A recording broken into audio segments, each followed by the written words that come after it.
Like, at the moment, the only thing on my mind is the talk I'm going to give tomorrow. I know I'm going to talk about horror in general and why I prefer to write horror. Why I prefer to keep gore out of it. Because gore, in general, anybody can write horror stories with gore in them. But and the gore acts on our natural instinct of like the ooh factor, the ick factor. Somebody got their arm cut off, or there's blood everywhere, guts, whatever. So that acts on our natural impulses. But that's still, it's like a jump scare. You get a jump scare in a even in a book you can have a jump scare technically, but you get a jump scare in a movie, and you get that initial reaction. Whereas if you get, if you really have to think about it, which I think that's part of the problem, is like it's hard for people to really think things through. People don't want to have to put any effort into their movie watching, and psychological horror takes a lot more thinking. If you think of something like Saw is very, very gruesome and nasty, and there is some psychology to it. Like the idea behind Saw, the psychology behind it would be like, what would you do if you were in that situation? If you woke up and found yourself chained to a wall and there was a saw there and you had to cut your arm off, to escape. What would you do in that scenario? So there is the psychological element, but then it gets really gruesome and it doesn't need to. When I think of psychological thrillers, I think of The Village. The Village is a very psychological movie. M. Night Shyamalan, that movie in itself kind of sucked. Only because the monsters, the way they reveal, the reveal at the end of The Village, in my opinion, is really one of the worst movie endings of all time. Because you showed the monster. You don't have to show the monster. And a lot of times, if you don't show the monster, it's even scarier. Or if you're going to show the monster, do it right. Show the monster like you do or like they did in It Follows. If you watch It Follows, you see the monster. It's actively following.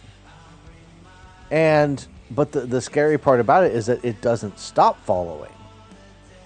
It's a situation where the monster in It Follows is just constantly, you can't get away from it. There is no escape.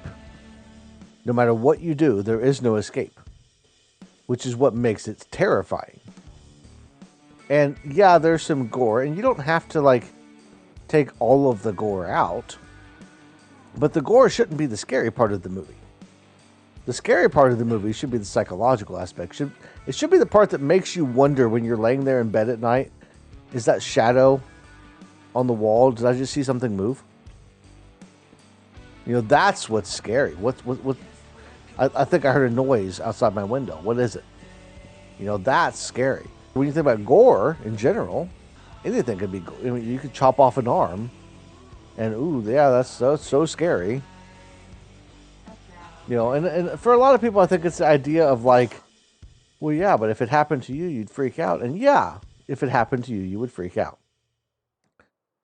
But that's not as scary as being by yourself and wondering, what was that noise? What's that thing? What's that happening outside the window? I'm gonna have to think about how exactly I want to address that when I'm talking about it tomorrow. Because I've never done one of these talks. It's one of the first times I'm actually going to be speaking on a subject like this. And I feel very strongly about it because as someone who writes horror, who has written horror, my stories, you'll find a creepy crawly kind of feeling. You'll find the feeling of, if you really think about some of my stories and what they mean, even the ones where I wrote about the legends, when I write about one more ride, is a perfect example.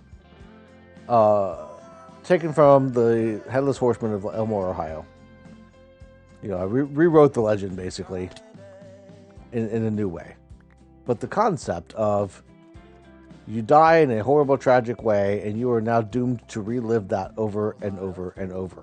And to me, that's like a worse fate than any of the religious fates. When you think of you think of heaven and hell and that kind of thing. You think of what hell would be like, and torture and whatever. To me, the idea of having to relive a tragic death over and over and over again is even more terrifying than any heaven or hell concept.